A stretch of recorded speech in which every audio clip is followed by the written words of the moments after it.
el don de sí y la contemplación unitiva. Hágase tu voluntad, en la tierra como en el cielo.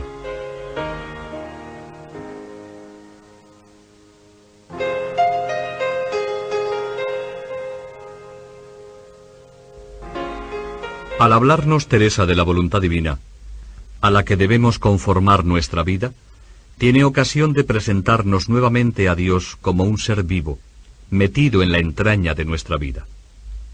Dios en acción, conduciendo al hombre, abriéndole camino, haciendo en él su obra salvífica, no siempre por donde el hombre quisiera, pero sí por donde mejor le conviene, porque el Dios que le conduce sabe lo que es mejor para él, y nos ama más que nosotros mismos.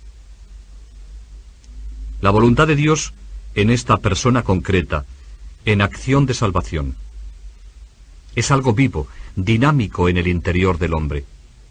Es Dios que viene a nosotros para cogernos y hacernos caminar en la vida según Él quiere. Dios actuando en nosotros. Por eso, hacer la voluntad de Dios, conformarnos a ella, exige primeramente creer en un Dios que en verdad dirige nuestros pasos. Creer que Dios está ahí, en el corazón de nuestra vida, atrayéndonos hacia sí. Una vez más, el acento se desplaza hacia Dios como el que hace, y al hombre, por tanto, se le habla de aceptación de algo que otro hace y dispone. El pensamiento teresiano es riquísimo y profundo, con fuerza suficiente para operar un cambio serio, tan necesario en la ascética del hombre. El destino del hombre es Dios. Dios, después de conocer la experiencia teresiana, evoca una persona que da, que se da, y no una persona que exige. Dios se ofrece al hombre como destino y también como camino y fuerza para conseguirlo. Dios no pide nada al hombre que previamente no le haya dado. Hacer la voluntad de Dios viene a ser en primera y principal instancia acoger lo que nos da. Se nos da Él mismo, su reino. Por tanto, apertura y aceptación de un Dios que se nos entra en casa, desplazando todo otro interés sobre el que podría inclinarse nuestra voluntad. Recibiendo, nos capacitamos para dar. Nada bueno se puede hacer si no lo da el Señor. La visión de este Dios que nos da y se nos manifiesta como el destino de nuestra vida, conduce a Teresa a abundar más en formulaciones pasivas que activas al hablar de esta voluntad divina que se quiere vivir. Esto es evidente en los estados místicos. El alma se rinde a un Dios que tan poderosamente se le muestra. El abandono a lo que el Señor quiere hacer es la línea más saliente del comportamiento del alma, a la que pueden reducirse todas las demás. Dejarse del todo en los brazos de Dios. Que se cumpla de todos modos y maneras la voluntad de Dios, rendidos a lo que Él quiere. No ofrece duda. El alma se somete a la voluntad de quien tan majestuosamente se le muestra. Se deja, no ofrece resistencia. Su voluntad va en la dirección que le muestra el Dios más potente que ella. En la etapa ascética, no es menos verdad. También Dios obra, aunque no revista tal vez la fuerza y ciertamente las apariencias que se dan en la experiencia mística. También durante este tiempo Dios es actor principal de la vida del hombre, y por tanto, la actividad de éste tiene que estar forzosamente bañada de pasividad, de aceptación de lo que otro hace, y de cómo lo hace.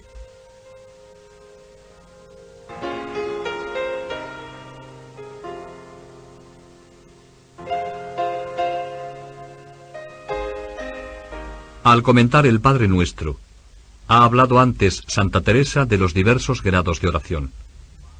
Y ahora va a hablar de la vida perfecta en relación con los estados de oración más elevados. Aquí va a terminar la exposición de los grados de oración. Trata de la entrega que hemos de hacer al Señor de nuestra voluntad y nos dice ¿Cómo hemos de hacerlo? La Santa llama la atención de que es necesario saber a qué nos comprometemos al decir a Dios que haga su voluntad. Aquí trata de llevar a la cumbre de la oración. Es una parte central dentro del camino de perfección. No sería posible hacer su voluntad si no hubiera venido a nosotros su reino. Pero si Cristo lo ofreció por nosotros, es que podemos. No hay que temer a la cruz. Dice Santa Teresa: antes que os diga lo que se gana, os quiero declarar lo mucho que ofrecéis. No os llaméis después a engaño y digáis que no lo entendisteis.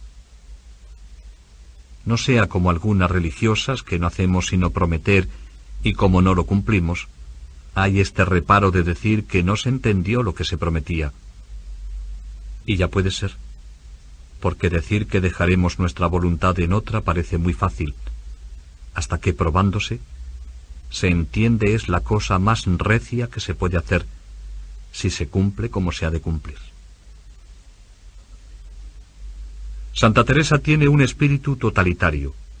No le gustan las cosas a medias, sino que quiere darlo todo por el todo, convencida de que el Señor no la abandonará, que la ayudará a realizar las más arduas empresas, aunque ella por sí sola nada pueda. Estamos ante la respuesta del alma a cuanto el Señor ha hecho por ella. Dios le ha dado a entender que quiere concederle su reino desde esta vida, transformarla en un cielo donde resuene de continuo su perfecta alabanza. Recordando este don que el Señor quiere hacerle, y el de la filiación divina, afirmado en las primeras palabras del Padre Nuestro, quiere el alma ofrecerle algo a cambio. ¿Qué será? Jesús, que nos ha enseñado la sublime oración y la dice en nuestro nombre, ofrece al Padre como presente nuestra voluntad. Poca cosa es para Dios la voluntad de sus criaturas, pero el que da completamente la propia voluntad, lo ha dado todo, porque prácticamente el vigor de la personalidad humana está en la voluntad. Para hacer este don total de sí, es necesario tener ya en el alma el reino de Dios. Sabe muy bien Santa Teresa que sin la asistencia del Espíritu Santo no llegaremos nunca a la generosidad total. Pero ella está bien segura de que Dios es generoso con el alma generosa, y Él mismo la ayudará a serlo, dándole la ocasión y la fuerza para ello. Al llegar aquí, la santa se chancea de las almas medrosas que no se atreven a hacer esta entrega de sí con el «hágase tu voluntad», por temor de ser escuchadas y de que Dios les mande quién sabe qué trabajos. Si este temor es por humildad, la santa entonces se muestra más indulgente. Pero aún en este caso, tiene algo que advertir. Que no osan pedir trabajos al Señor, que piensan está en esto el dárselos. No hablo de los que lo dejan por humildad, pareciéndoles no serán para sufrirlos, aunque tengo para mí que quien les da amor para pedir este medio tan áspero para mostrarle, le dará para sufrirlos. Querría preguntar a los que no los piden, por temor de que luego se los han de dar, lo que dicen cuando suplican al Señor cumpla su voluntad en ellos, o es que lo dicen por decirlo que todos, mas no para hacerlo. Esto, hermanas, no sería bien. Mirad que parece aquí el buen Jesús nuestro embajador, y que ha querido intervenir entre nosotros y su Padre, y no a poca costa suya.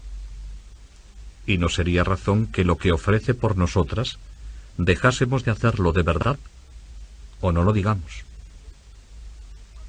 Dios es Padre de las misericordias, y todo lo adapta a nuestras posibilidades. Hay que rechazar toda imaginación y temores de pruebas, abandonándonos en sus manos. Él sabe lo que nos conviene, y lo que disponga será siempre lo mejor. Dios da solo lo que podemos llevar.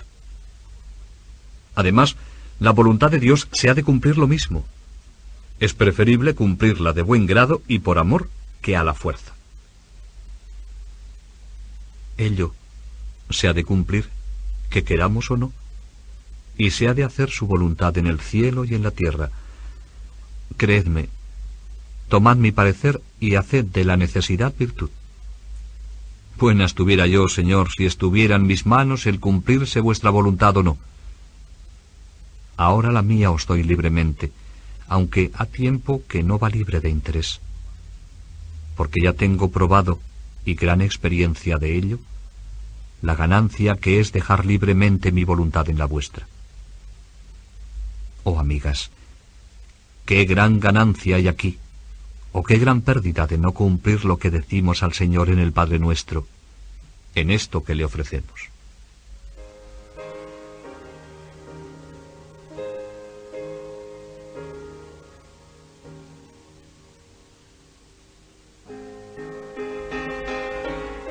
Importancia de este don. Antes de hablar de la importancia del ofrecimiento de la propia voluntad, dice Santa Teresa: pues os quiero avisar y recordar qué es su voluntad. Es esta una de las páginas más hermosas. No hayáis miedo sea daros riquezas, ni deleites, ni honras, ni todas esas cosas de acá. No os quiere tampoco, y tiene en mucho lo que le dais, y os lo quiere pagar bien, pues os da su reino aún viviendo. ¿Queréis ver cómo se ha con los que de veras le dicen esto? Preguntadlo a su Hijo glorioso, que se lo dijo cuando la oración del huerto. Como fue dicho con determinación y de toda voluntad, mirad si la cumplió bien con él en lo que le dio de trabajos y dolores e injurias y persecuciones. En fin, hasta que se le acabó la vida con muerte de cruz. Pues veis aquí, hijas, a quien más amaba lo que le dio. ¿Cuál será la voluntad de Dios con las personas que ama? Ciertamente su santificación. Por eso les dará ocasión de enriquecerse, poniéndolas sobre las huellas de su Hijo y haciéndoles recorrer la misma senda. Así que estos son sus dones en este mundo. Da conforme al amor que nos tiene. A los que ama más, da de estos dones más. A los que menos, menos. Y conforme al ánimo que ve en cada uno y el amor que tiene a su majestad. A quien le amare mucho, verá que puede padecer mucho por él. Al que amare poco, poco. Tengo yo para mí que la medida del poder llevar gran cruz o pequeña es la del amor. Así que, hermanas, si le tenéis, procurad no sean palabras de cumplimiento las que decís a tan gran Señor, sino esforzaos a pasar lo que su majestad quisiere, porque si de otra manera dais la voluntad, es mostrar la joya e irla a dar y rogar que la tomen, y cuando extiende la mano para tomarla, la tornáis a guardar vos muy bien. No son estas burlas para con quien le hicieron tantas por nosotros. Démosle de una vez la joya del todo. Nadie se hace santo sin sufrir. Pero cuando no pensamos en el sufrimiento, y sobre todo no lo analizamos lentamente, somos capaces de sufrir mucho más. El que sufre con sencillez, sin replegarse en sí, es capaz de sufrir mucho. En el sufrimiento se ha de mirar más a Dios que a nosotros mismos, recordando que, como afirma Santa Teresa, de estos dones da conforme al amor que nos tiene. A los que ama más, da de estos dones más. A los que menos, menos. Otra regla es que el sufrimiento está siempre en proporción con nuestro amor. A quien le amare mucho, verá que puede padecer mucho. Al que amare poco, poco. Tengo para mí que la medida de poder llevar gran cruz o pequeña es la del amor. Son principios importantes. Se trata de un trueque de amor por amor. El de Dios, que nos sale al paso, dándonos ocasiones de sufrir, y el nuestro, que se lo demostraremos con la resolución de hacer algo por él. La voluntad de Dios nos sale al encuentro de continuo, de la mañana a la noche, pero no siempre de modo agradable a la naturaleza. Las pruebas grandes son raras, pero las pequeñas que nos vienen a través de las circunstancias, la falta de salud, las dificultades de la convivencia, etc., son muy frecuentes. Todo ello nos invita a demostrar a Dios nuestro amor. Concluye Santa Teresa: todo lo que os he avisado en este capítulo va dirigido a este punto de darnos del todo al Criador y poner nuestra voluntad en la suya y desasirnos de las criaturas. El consagrarse al Señor por el don de la propia voluntad y desasirse de las criaturas son dos cosas complementarias. La primera no puede darse sin la segunda. No es posible entregarse completamente al Señor, hacer siempre su voluntad, sin poner todo lo creado en el puesto que le corresponde, en dependencia de Dios.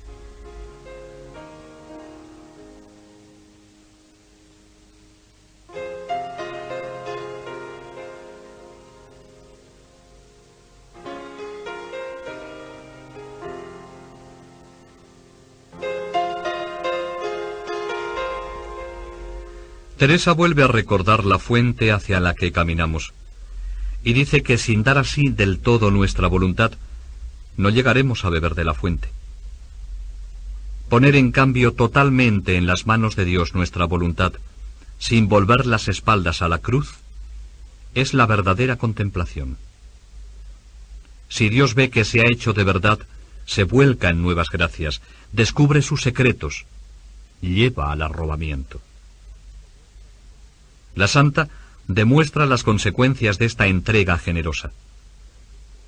La primera, mediante este don de la voluntad, el alma se prepara del mejor modo posible a la contemplación perfecta. Nos dice: porque con este ofrecimiento nos disponemos para que con mucha brevedad nos veamos acabado de andar el camino y bebiendo del agua viva que queda dicha. Para la santa, la fuente de agua viva es la oración de unión, la contemplación perfecta, como lo dice enseguida explícitamente. El agua es la contemplación perfecta. Lo que dijisteis os escribiese. La oración de quietud es un acercarse a la fuente, un paso para llegar a la contemplación mística. Si correspondemos a este primer don, con el don perfecto y total de nuestra voluntad, entregada de veras toda entera a la de Dios, de modo que disponga de nosotros y de nuestras cosas como Él quiera, entonces el Señor nos dará el agua viva. Porque, sin dar nuestra voluntad del todo al Señor, nunca deja beber de ella. La contemplación perfecta se da normalmente al alma que ha hecho la entrega completa de su voluntad al Señor, no siempre en la misma medida, pero se la dará ciertamente. En cambio, la dará solo excepcionalmente a las personas que no han realizado todavía esta donación completa. Al llegar aquí, Santa Teresa expone algunas características de la contemplación perfecta. Comienza diciendo que es completamente pasiva. En esto, como ya tengo escrito, ninguna cosa hacemos de nuestra parte, ni trabajamos, ni negociamos, ni es menester más, porque todo lo demás estorba e impide, de decir: hágase tu voluntad. Luego añade: y mientras más se va entendiendo por las obras, que no son palabras de cumplimiento, más nos llega el Señor así, y la levanta de todas las cosas de acá y de sí misma para habilitarla a recibir grandes mercedes. Y continúa mostrando que en la oración de unión el Señor puede arrebatar tan poderosamente el alma que la deja casi sin contacto con el mundo que la rodea. No acaba el Señor de pagar en esta vida este servicio de entregarle la voluntad. En tanto le tiene, que ya nosotros no sabemos qué pedimos, y su majestad nunca se cansa de dar. Porque no contento con tener hecha esta alma una cosa consigo, por haberla ya unido a sí mismo, comienza a regalarse con ella, a descubrirle secretos, a holgarse de que entienda lo que ha ganado y que conozca algo de lo que la tiene que dar. La hace ir perdiendo estos sentidos exteriores porque no se la ocupe nada. Esto es arrobamiento. Son todas gracias contemplativas a que alude brevemente, porque no estima necesario dar aquí explicación más amplia. Lo hará bien extensamente en el castillo interior, en las quintas y sextas moradas. Aquí no cree necesario entrar en más detalles, basta saber que las otras gracias que pueden acompañar a la contemplación perfecta no son más que una intensificación de la gracia de la oración de quietud, que es comunicada por medio del amor, y que el amor se enciende más fácilmente en un alma completamente desasida y humilde. Hay una relación íntima entre el progreso en el camino de la perfección y el desarrollo de la vida de oración. Como la luz divina se derrama con mayor largueza en el centro del alma, el alma que más se interioriza se encuentra más inmersa en esa luz, hasta el punto de hacerse consciente de ello experimentando su influjo. Santa Teresa afirma que las gracias místicas no son necesarias de por sí para alcanzar la santidad, y que Dios puede llevar el alma a la vida perfecta sin el atajo de la unión mística. La ilustración del Espíritu Santo, inseparable de la santidad, podrá ser poco perceptible y, sin embargo, penetrar hondamente la vida del alma que llega al estado de perfección. Además, el fin de las gracias místicas más elevadas no es otro que la unión de perfecta caridad entre el alma y Dios, y el que ama de veras es más inclinado a dar que a recibir. Por preciosa que sea la unión mística, Santa Teresa prefiere siempre la unión de conformidad, la perfección moral. Quiere que las almas se dispongan a la unión divina por el don perfecto de sí mismas, por la conformidad perfecta de su voluntad con la voluntad de Dios. El don de la voluntad. Santa Teresa habla de él maravillosamente y ejemplifica esta donación con una de sus frecuentes exclamaciones. Cúmplase, Señor, en mí vuestra voluntad, de todos los modos y maneras que vos, Señor mío, quisiereis. Si queréis con trabajos, dadme esfuerzos y vengan. Si con persecuciones y enfermedades y deshonras y necesidades, aquí estoy. No volveré el rostro. Padre mío, ni es razón vuelva las espaldas. Pues vuestro Hijo dio en nombre de todos esta mi voluntad, no es razón falte por mi parte, sino que me hagáis vos merced de darme vuestro reino, para que yo lo pueda hacer, pues Él me lo pidió. Y disponed en mí como en cosa vuestra, conforme a vuestra voluntad. Santa Teresa, conociendo por una parte la fragilidad y por otra la grandeza del don que debe hacer, pide al Señor que le ayude. Dadme vuestro reino.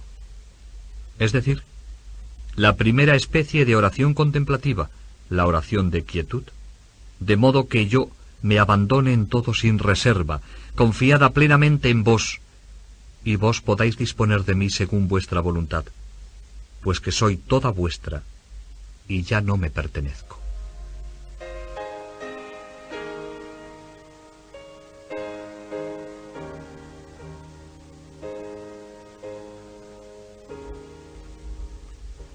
Después de haber recordado en qué consiste esta donación, muestra la segunda consecuencia: la transformación del alma en Dios por amor. Oh, hermanas mías, qué fuerza tiene este don. No puede menos, si va con la determinación que ha de ir, de traer al Todopoderoso a ser uno con nuestra bajeza y transformarnos en sí, y hacer una unión del Criador con la criatura. Mirad si quedaréis bien pagadas. Dice claramente que la consecuencia del don total de nuestra voluntad a Dios es la transformación. La voluntad de Dios se ha posesionado completamente del alma y la mueve en todo y por todo. Santa Teresa, en las séptimas moradas, describe la atmósfera espiritual en que se realiza esta transformación del alma. Se trata de una transformación de la voluntad, la cual se transforma en voluntad de Dios, en cuanto que ama solamente lo que Dios ama.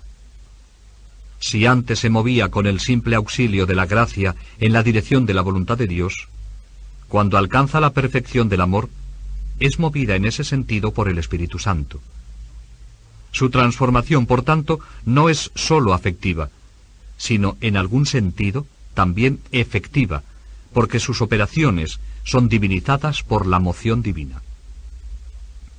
Esta transformación efectiva procede de una unión íntima que siente el alma en el fondo de su sustancia, el abrazo divino que la conserva en amorosa intimidad con Dios. Pero el fin de todo es siempre el amor, y Santa Teresa dice que el objeto del Señor al hacer estas gracias es fortalecernos para que imitemos a Cristo en el mucho padecer.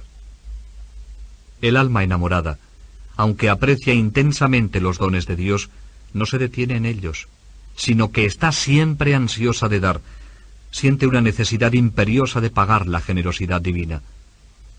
Amar, ser amada, hacer amar el amor. Este es el deseo del alma perfecta en la caridad. En este estado de unión, desea ponernos el Señor a nosotros. Para conseguirlo, tenemos que estar siempre con las puertas del alma de par en par, mediante la adhesión perfecta a la voluntad de Dios.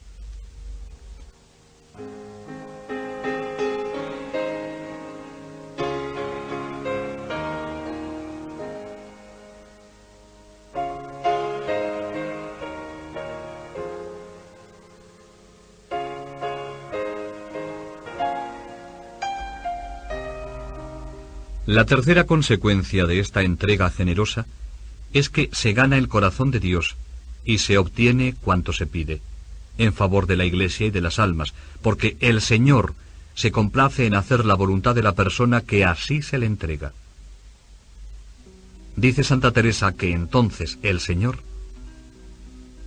comienza a tratar de tanta amistad, que no sólo la torna a dejar su voluntad, mas le da la suya con ella, porque se huelga el Señor, ya que trata de tanta amistad, que manden a veces, como dicen, y cumplir Él lo que ella le pide, como ella hace lo que Él le manda, y mucho mejor, porque es poderoso, y puede cuanto quiere, y no deja de querer. Hablando de este don del Señor al alma, Santa Teresa siente la necesidad de pagárselo de alguna manera. ¿Cómo? La única es reconocer su nada. El alma debe humillarse ante los dones del Señor y agradecerle que se digne colmar de gracias tan sublimes a una pobre nada.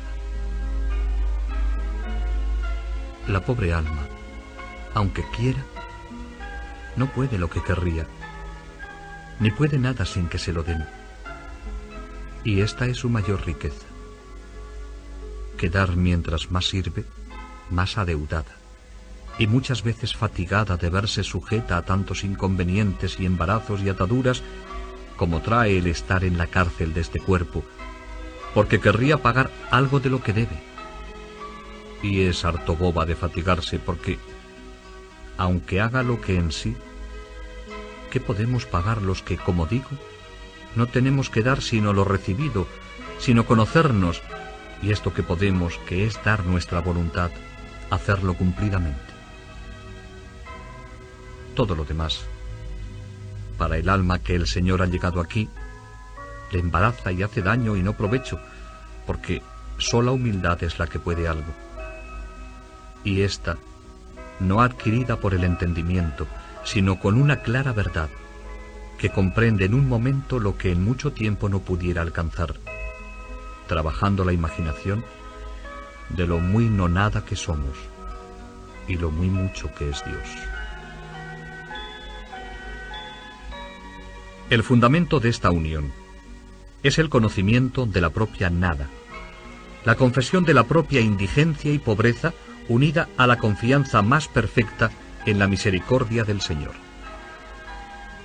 Termina diciendo que sólo con humildad es posible soportar esta situación y decir sin más, hágase. Os doy un aviso. Que no penséis por fuerza vuestra ni diligencia llegar aquí, que es por demás. Antes, si teníais devoción, quedaréis frías, sino con simplicidad y humildad, que es la que lo acaba todo. Decir, hágase tu voluntad.